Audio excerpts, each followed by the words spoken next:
घरामध्ये कितीही साफसफाई केली तरी सारखा पसारा होतच असतो। तर आज सिलेंडर भरायच्या वेळेस मी जेव्हा सिलेंडरचं बुक काढायला गेले तर तेव्हा हे सगळं खाली पडलं आणि हे बघा केवढा पसारा झाला याच्यामध्ये।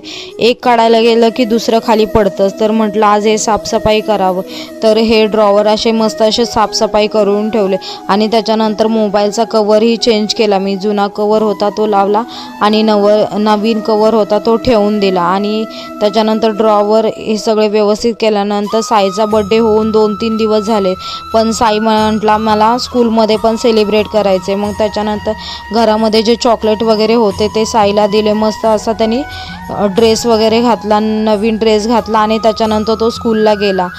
साई बोलला जोपर्यंत स्कूलमध्ये सेलिब्रेट करणार नाही तोपर्यंत असं वाटणारच नाही की माझा बर्थडे झाला आहे म्हणून। तर त्याच्यानंतर मिस्टरांनी रात्री येताना भाजीपाला वगैरे घेऊन आले होते आणि मस्त असे बांगडे घेऊन आले होते। तर माझं तर जेवण झालेलं पण त्यांचं जेवण राहिलेलं, मग त्यांच्यासाठी मी 2 ते 3 बांगडे म्हटलं फ्राय करून द्यावं आणि इथे बाकीचे बांगडे आणि भाजीपाला असं व्यवस्थित करून फ्रीजमध्ये ठेवून द्यावं म्हटलं। तर हे बघा असे हे 2-3 बांगडे यांच्यासाठी फ्राय केले आत्तासाठी आणि बाकीच्या बांगड्यांना हळद मीठ लावून असं व्यवस्थित असं फ्रीजरमध्ये ठेवून दिलं आणि म्हटलं हे आता उद्या करावं। बाकीचे राहिलेले बांगडे व्यवस्थित फ्रीजरमध्ये असं ठेवून दिल्यानंतर हे 3 बांगडे त्यांच्यासाठी फ्राय केले। तर व्हिडिओ आवडला तर व्हिडिओला लाईक करा, चॅनलवर नवीन प्लीज चॅनल